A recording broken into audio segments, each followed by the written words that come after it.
오늘도 하나님의 은혜와 사랑과 평강, 그리스도의 능력이 든든한 교회와 부족한 종, 그리고 이 말씀을 듣는 모든 하나님의 백성들에게 충만히 임하기를 진심으로 축복합니다.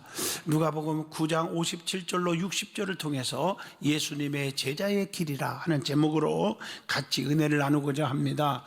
예수님은 공생의 기간 동안 수많은 병자들을 고쳐주셨고, 상처 입은 자들을 싸매주시고 어루만져 주시고 용기와 희망을 주셨습니다.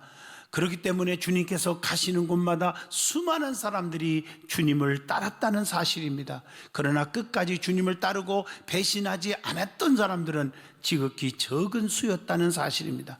오늘날도 많은 성도들이 있지만 자신을 포기하고 고집과 아집과 혈기를 버리고 주님을 따르는 사람들이 많지 않다는 것입니다. 주님을 따르는 자들은 주님의 제자가 되어야 하는 거예요. 그러나 주님의 제자는 그렇게 많지 않다는 것이죠. 왜냐하면 주님의 제자가 되기 위해서는 많은 대가를, 양보를 또 지불해야 되기 때문인 줄로 믿습니다. 우리 주님께서는 우리가 구경꾼이 아니라 주님을 진심으로 따르는 참 제자가 되기를 원합니다. 세상 사람처럼 달면 삼키고 쓰면 뱉는 어리석은 자가 아닌, 비가 오나 눈이 오나 내가 누명을 쓰나 억울한 일을 당하나 힘이 없어도 주님을 따르는 자가 주님의 참 제자인 줄로 믿습니다. 오늘은 종료주일입니다. 예수님께서 십자가에 돌아가시기 전 마지막으로 예루살렘 성전에 입성하신 때를 기념하는 주일입니다. 우리 주님께서 예루살렘 입성하실 때 수많은 사람들이 종려나무가지를 꺾어서 흔들고 자기들이 입었던 옷을, 겉옷을 벗어서 길에 깔아주면서 호산나 다윗의 자손이여라며 외치면서 대환영을 했습니다. 그러나 얼마 가지 않아서 그렇게 환영했던 그들이 예수님을 십자가에 못 박으라, 나쁘다, 죽여라 이렇게 외쳤다는 것입니다. 종료주의를 맞이하여 우리는 진정으로 주님을 끝까지 따르는 제자가 되리라고 다짐하는 시간이 되었으면 합니다. 오늘 본문 57절을 보면 예수님께서 제자들과 함께 길을 가실 때 한 사람이 예수님께 다가왔습니다. 그러면서 어디로 가든지 나는 주님을 끝까지 따르겠습니다 라면서 따를 것을 허락받으려고 했어요. 그러나 우리 주님께서는 그를 딱 쳐다보시고 본문 58절의 말씀입니다. 여우도 굴이 있고 공중의 새도 집이 있으되 인자는 머리 둘 곳이 없도다라고 대답을 합니다. 이 말씀 속에는 예수님의 뜻을 잘 살펴보면은 나를 따르면 집도 없고 물질도 없고 정처 없이 지내야 하기 때문에 그럴 준비와 각오가 되어 있어야 한다는 그런 말입니다. 가정의 즐거움과 세속적인 안락한 생활을 위한 물질적 보장이 없는데도 불구하고 나를 따라올 수 있겠느냐 하는 질문을 주님이 하고 계신 것입니다. 성령의 도심이 없이 단순한 인간의 의지만으로는 결코 절대로 주님을 따를 수가 없다는 것입니다. 갈라디아서 5장 16절에 너희는 성령을 따라 행하라 그리하면 육체의 욕심을 이루지 아니하리라 이렇게 말씀하고 있습니다. 그러므로 진정한 주님의 제자가 되는 길은 인간의 욕심을 버릴 줄 알아야 돼요. 그리고 오직 주님만을 사랑하는 것입니다. 주님께서 택하신 제자들의 특징이 있어요. 우리 예수님은 제자를 삼을 때 아무거나 삼은 것 같죠? 아닙니다. 예수님께서는 특별한 지식과 재주가 있는 사람만을 또 골라서 제자로 삼은 것도 아닙니다. 주님께서는 모두 12명을 제자로 삼으셨는데 그들의 직업을 잘 살펴보면 어부 출신 또는 세리 또는 의사 또는 무직자 등등 각양각색의 사람들이 제자가 되었습니다. 우리는 주님께서 제자들을 선택하시는 기준을 보면서 영적인 깊은 교훈을 얻을 수 있어야 됩니다. 교회 안에서도 애모나 사회적 주의나 또 그들의 배경만을 보고 일꾼을 뽑아서는 절대로 안 된다는 것입니다. 겉만 보고 판단해서는 안 되는 것입니다. 개인의 달란트와 사명을 제대로 파악하여 제자로 삼아서 적시적소에 파송되어져야 하는 것입니다. 우리 주님께서도 12제자의 모든 상황과 그들의 달란트를 다 아시고 제자들의 길을 걷게 하셨습니다. 그러면 구체적으로 12제자는 어떤 사람인지 한번 찾아보려고 합니다. 첫째가 어부 출신들이 있었습니다. 이들은 곧 베드로와 그 형제인 안드레, 또한 요한, 그의 형제인 야고보들입니다. 갈릴리 해변에서 고기잡이로 살던 어부들을 제자로 삼으셨음을 마가복음 1장 16절에 나옵니다. 그들 모두가 열심히 그물을 던지거나 그물을 깁고 있을 때 부르셨음을 마가복음 1장 19절에 나옵니다. 자기에게 주어진 사명에 따라 열심히 최선을 다하고 일하고 있는 현장을 보시고 부르셨습니다. 고기 잡는 어부를 사람 남는 어부로 쓰신 것임을 마가복음 1장 17절을 통해서 압니다. 현재는 보잘것없는 것 같으나 바꾸어서 쓰시는 분이시라는 것을 알려주고 있습니다. 두 번째, 세리를 제자 삼으셨어요. 마태복음 9장 9절의 말씀입니다. 마가복음과 누가복음에는 레위라고 부르고 있지만 세관에 앉아서 세금을 걷어두면서 살던 세리 마태를 제자 삼았습니다. 하나님께서는 세상에서 멸시받는 자들을 택하여 있는 것들을 패하시는 분이라고 고린도전서 1장 28절에 말씀합니다. 그리고 세 번째, 의사도 제자 삼으셨어요.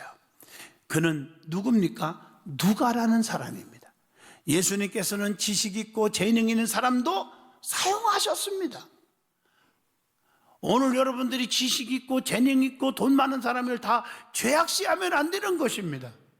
누가를 통해서 누가복음과 사도행전을 기록하게 하신 것입니다. 또 무직자들을 제자로 또 삼으셨어요. 직업이 없는 자들.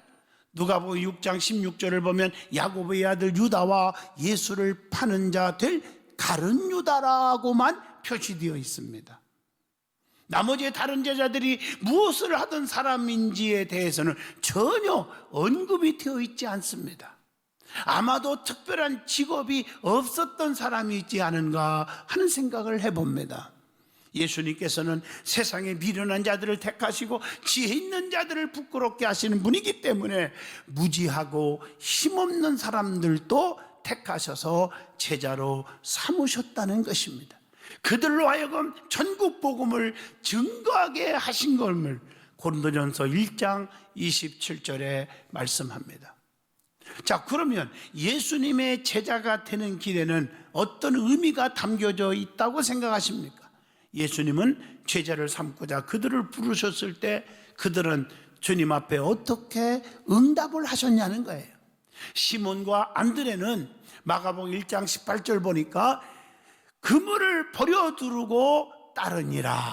누가복음 5장 28절 보면 마태는요, 모든 것을 버리고 일어나 따르니라 이렇게 말하고 있습니다. 이 말씀 속에는 예수님의 제자가 되어 따른다고 하는 의미를 뭐라고 생각하시는지 답을 주고 있습니다. 첫째가 처해 있는 위치에서 떠나는 거라는 거예요. 마가복음 1장 20절의 말씀입니다. 성경 히브리서 11장 8절 보세요. 아브라함은 하나님의 부르심을 받았을 때에 고향을 떠났습니다. 갈 바를 알지 못하지만 주님이 떠나라는 곳으로 떠났습니다.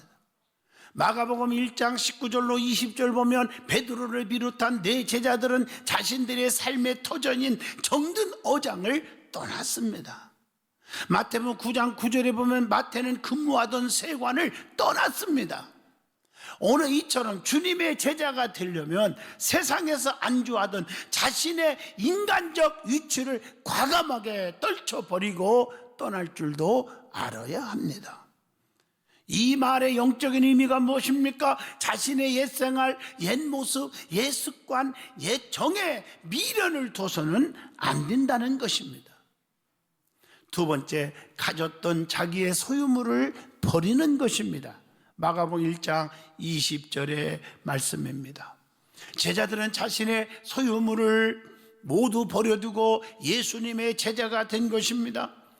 그러나 자기가 가진 세상적 인간적 소유물 때문에 주님의 제자의 길을 가지 못하거나 영생을 포기하는 어리석은 사람도 성경에 보면 나와 있습니다. 마태복음 19장 22절 보면 한 부자 청년은 자신이 가진 재물을 포기하지 못하여 근심하다가 생명, 영생의 길을 버리고 떠났다고 말하고 있습니다. 사도행전 5장 2절 보면 아나니아와 삽비라 부부는 자기 소유를 다 포기하지 못하고 거짓말하면서 영생을 포기했습니다. 그러면 주님의 참제자는 자기의 소유물을 과감히 버릴 줄 알아야 한다는 교훈입니다. 세상적인 것에 연연하다가는 주님께서 맡겨주신 제자로서의 사명을 절대로 감당할 수가 없습니다. 자신이 있던 자리를 박차고 일어나서 복음의 길로 나서야 하는 겁니다. 그렇다고 가정을 버리고 직장을 버리라는 말이 절대 아닙니다. 안일하게 머물러 있는 세상적인 자리를 박차고 일어나야 한다는 것입니다. 우리의 모든 사적인 것을 버릴 때에 주님께서는 우리를 주님의 참제자로 인정하시고 축복된 길로 인도하시는 것입니다. 그러면 부르신 이와 목적을 같이 하는 거다. 세 번째는 그겁니다. 고기를 낚던 어부들은 사람을 낚는 어부가 되었음을 마태복음 4장 19절에 말씀합니다. 바울은 그리스도의 남은 고난을 내 육체에 채운다고 골로새서 1장 24절에 말씀합니다. 도마도요 요한복음 11장 16절에 주님과 함께 죽으러 가자고 그렇게 말을 하고 있습니다. 디모데후서 2장 4절에 보면 주님을 따르는 사람은 자기 생활에 얽매이지 않는다고 그렇게 말하고 있습니다. 진정한 제자의 길은 주님께서 부르신 목적을 이루어 나가는 것임을 확실하셔야 됩니다. 예수님께서 부르신 목적을 이루기 위해서는 내가 하고 있는 것, 내가 하고 싶은 것 다 하지 못하는 거예요. 본문 59절로 60절의 말씀입니다. 너는 가서 하나님 나라를 전파하라 이렇게 말씀했어요. 주님의 제자는 하나님 나라를 전파하여야 합니다. 목자가 99마리의 양을 놔두고 한 마리의 잃은 양을 찾아 헤매듯이 우리들도 죽어가는 영혼들을 구원하는데 최선을 다해야 한다고 사도행전 20장 24절에 말씀하고 계십니다. 아무리 나의 목적이 크고 귀하다 할지라도 주님의 부르심을 받은 제자라고 한다면 그것을 포기할 줄도 알아야 합니다. 부르신 분, 즉 이 땅을 향하신 예수님의 선하신 목적에 맞춰야 합니다.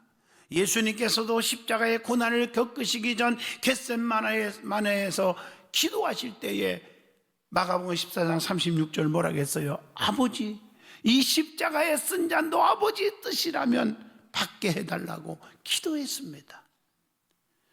주님의 뜻대로 살면 당장은 죽는 것 같이 보이지만 하나님 아버지께서는 영광을 받으시게 되고 우리들도 함께 그 영광에 동참하게 되는 것입니다.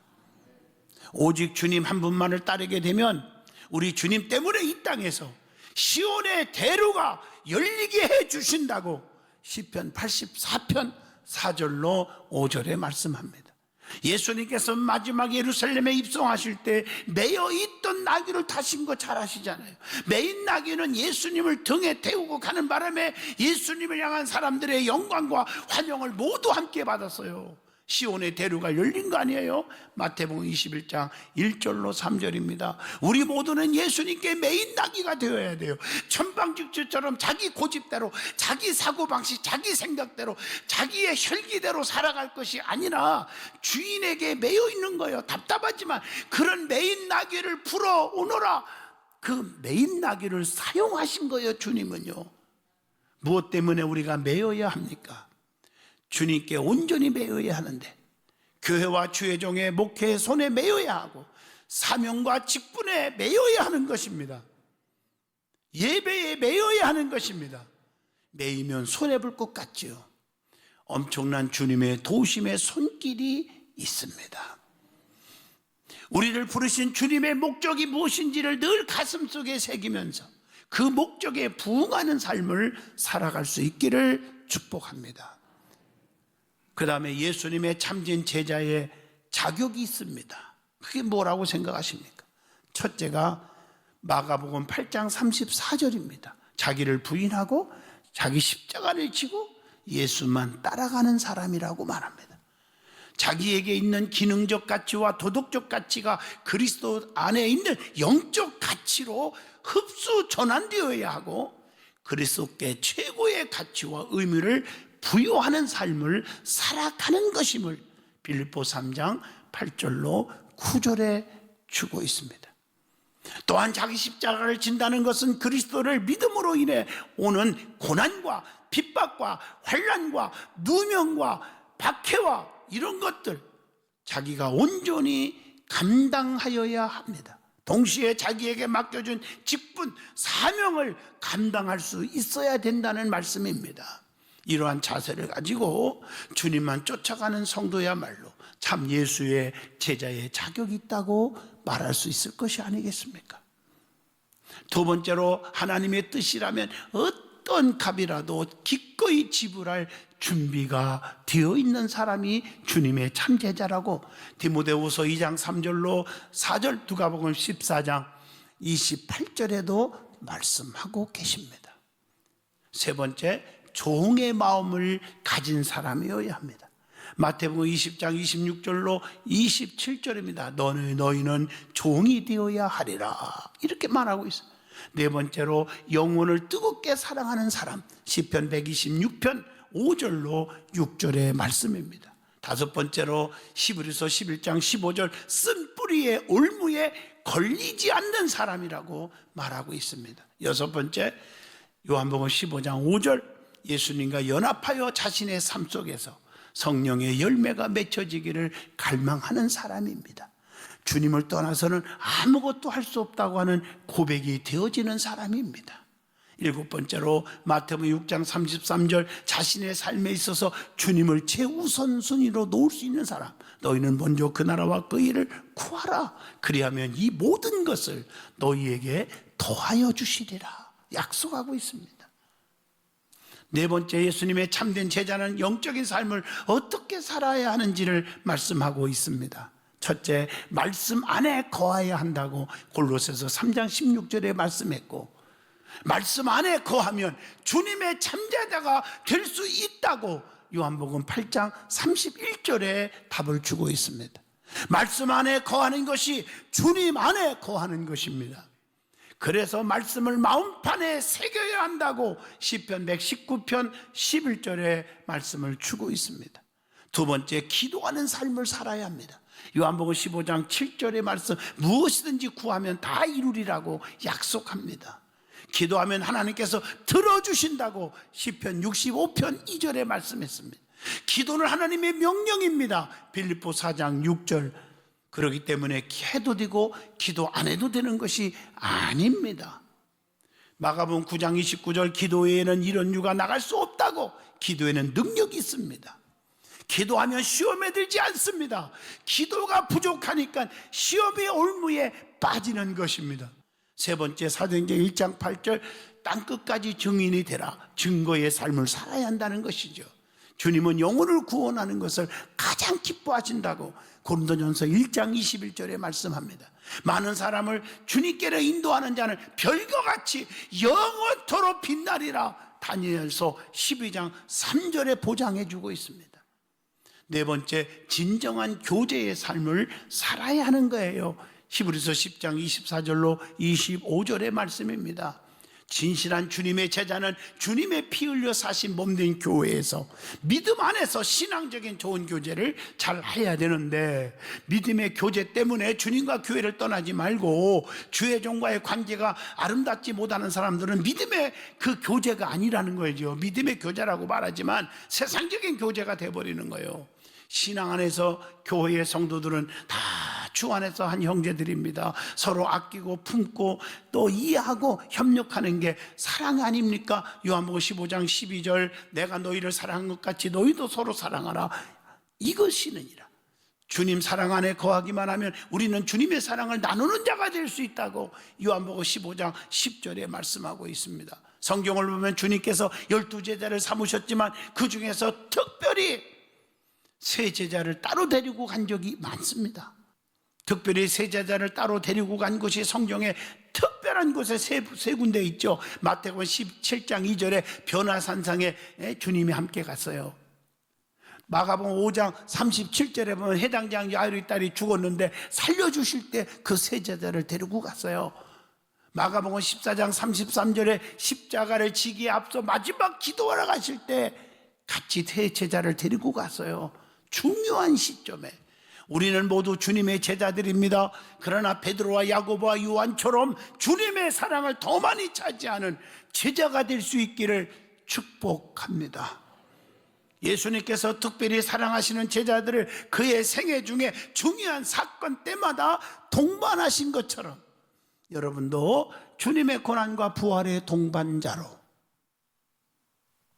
또한 산 증인으로 특별한 사랑을 받는 제자들이 되시기를 진심으로 축원드리겠습니다. 참된 주님의 제자의 길을 가는 자에게는 어떤 보상이 따릅니까? 하는 문제입니다. 첫째, 예수님으로부터 인정하심을 받는다고 마태복음 12장 49절에 말씀합니다. 인정받는다는 것은 축복이죠. 성경에 보면 욥이라는 사람은 하나님으로부터 인정받았어요. 사탄이 욥에 대하여 하나님께 송사할 때 목숨만 건들지 말고 시험해봐라, 절대로 나를 배신하지 않을 거라고 하나님이 욥기서 1장 12절에 인정했어요. 욥의 마음에는 하나님께서는 절대로 자신을 버리지 않는다는 확신이 있었다고 하는 것이 욥기서 1장 8절입니다. 욥은 사람이 당할 수 있는 모든 죄악의 고통 속에서도 하나님을 원망하지 않았습니다. 끝까지 하나님을 의지했습니다. 도심을 구했습니다. 우리는 모두 주님의 제자들입니다. 베드로와 야고보와 요한처럼 주님의 사랑을 더 많이 차지하는 참 제자가 될 수 있기를 축복합니다.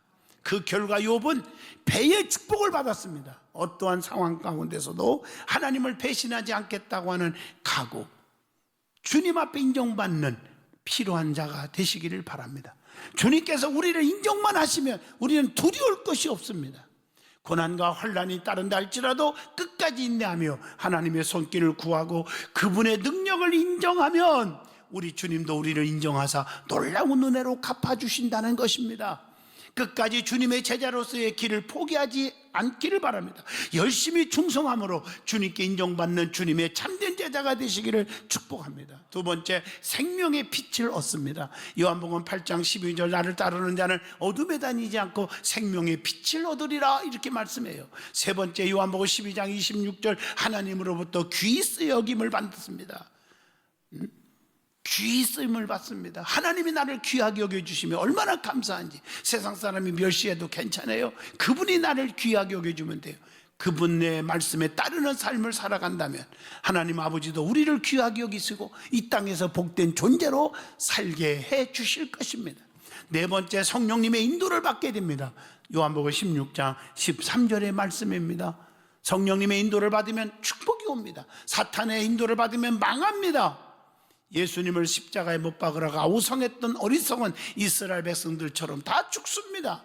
그의 후손들이 얼마나 많은 고통 속에 살았습니까? 고난주간을 해마다 다가오는 것으로 가볍게만 생각하지 말고 예수님께서 하셨던 말씀들을 묵상하면서 진실한 주님의 제자가 되기를 힘쓰시기를 바랍니다. 결론입니다. 온몸을 채찍으로 맞으며 나의 죄를 대신하여 모진 고통을 짊어지고 가신 예수님을 깊이 생각하셔야 됩니다. 넘어지고 쓰러지며 아픔을 견뎌야만 하셨던 예수님을 생각해 보실 수 있기를 바랍니다. 예수님을 바라보고 살아간다면 어떻게 내 부모, 형제, 죽어가는 이웃들을 외면할 수 있겠느냐는 것입니다. 육신의 죽음 앞에서도 불쌍한 영혼을 위하여 기도하시던 예수님, 그 이웃을 내 몸과 같이 서로 사랑하며 주의 복음을 전파라고 말씀하신 그분의 명령을 실천하고자 합니다. 참된 주님의 제자로서의 길은 많은 희생의 대가를 지불하는 길입니다. 그럼에도 불구하고 주님은 그 길을 통해서 우리를 영화롭게 하시고 그리스도인으로서의 사는 맛을 알게 하십니다. 영원한 나라 저 천국에 빛나는 면류관을 준비해 놓으시고 계신다는 것입니다. 오늘 이 말씀을 듣는 모든 분들이 주님을 따르는 변하지 않는 영원한 참제자들이 되시기를 축복합니다.